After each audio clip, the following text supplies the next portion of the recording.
The Middle Waves Music Festival is taking place on June 15th, and here to share all about it is Carly Myers, the Chief Marketing Officer with the Embassy Theater, because they are the presenting sponsor. Hello. Hello. How's it going? Good. How are you doing? Good. Well, congratulations on Thank getting you. Middle Waves this year. We're very excited. How exciting. Yes, definitely.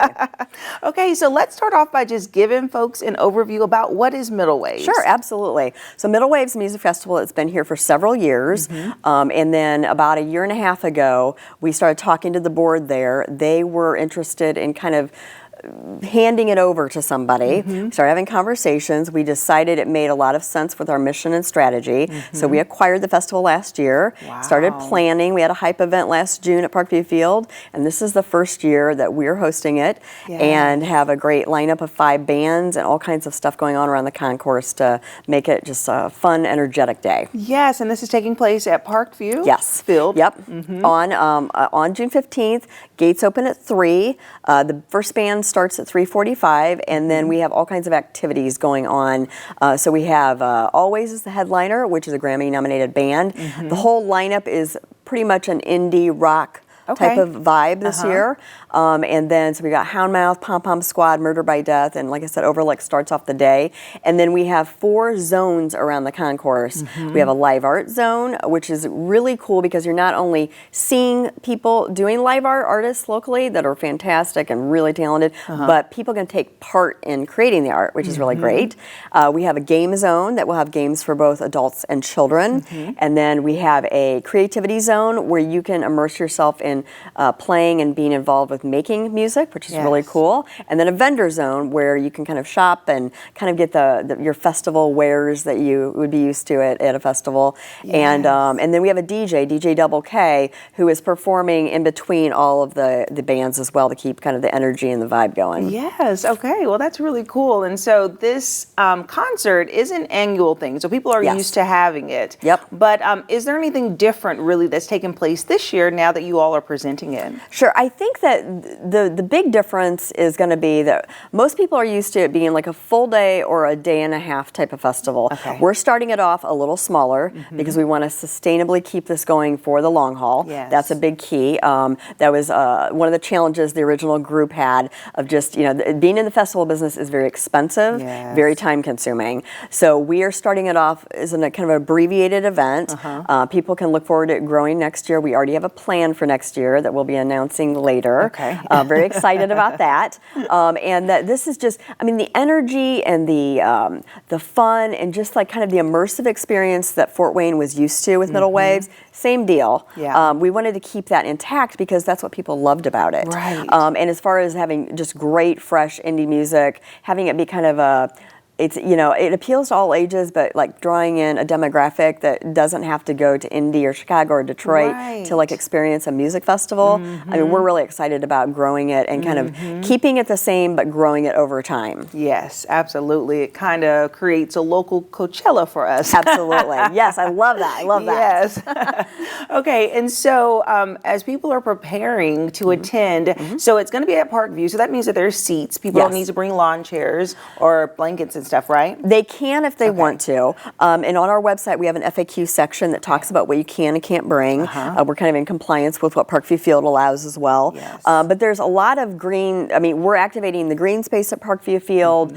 There are places to kind of naturally hang out. We'll have the natural seating that's there already. And because it's all taking place on the concourse, most people probably won't want to sit and seats. But like that's to get closer to the stage, there'll be places where you can hang out and kind of cop a squat or hang out, in natural seating that's there. Yeah, that sounds like a really fun night. And tickets are so affordable. It's $40 for adults and $10 for you. Absolutely. Our VIP and VVIP already sold out, which is exciting. Oh, wow. So that was, that sold out really quickly, which was great news for like just the support and people wanting to kind of have an elevated experience at the event. But yeah, we're trying to make it affordable. We want people to understand that this is, even though the majority of people will be there will be probably adults, but we're making this, consider this an all ages event. Okay. So, we encourage people to bring families and kids and stuff if that's, what they want to do. If you just want to come and hang with your friends or make it a date night or whatever, absolutely, it'll be great for kind of everyone in attendance. And will there be different food vendors or what Parkview Concessions offers? Yeah, Parkview Concessions is offering is kind of tapping into some special things that we wanted to help out. They've got the great logistics set up there, which is kind of helping us year one have it close to home base and to be able to have them help manage kind of that piece of it. So that'll be great. And there will be like band merch and stuff like you would expect. And like I said, the vendor vibe will be really fun. We've got some really creative vendors that are going to be in attendance. Those sold out, as far as kind of capturing each individual vendor booth. So a variety of businesses. Absolutely. Okay, so people can shop, listen to music, That's eat. right. And I love what you said about the zones, the gaming zone, creative zone, the artistic zone. So that sounds so good. So looking into the future, I'm not sure if this is a plan yet, but each year will you change up the style of music or will this be a consistently known indie rock? That's a great question. So Middle Waves kind of tapped into a multi-genre experience. However, they leaned heavy into indie rock. Okay.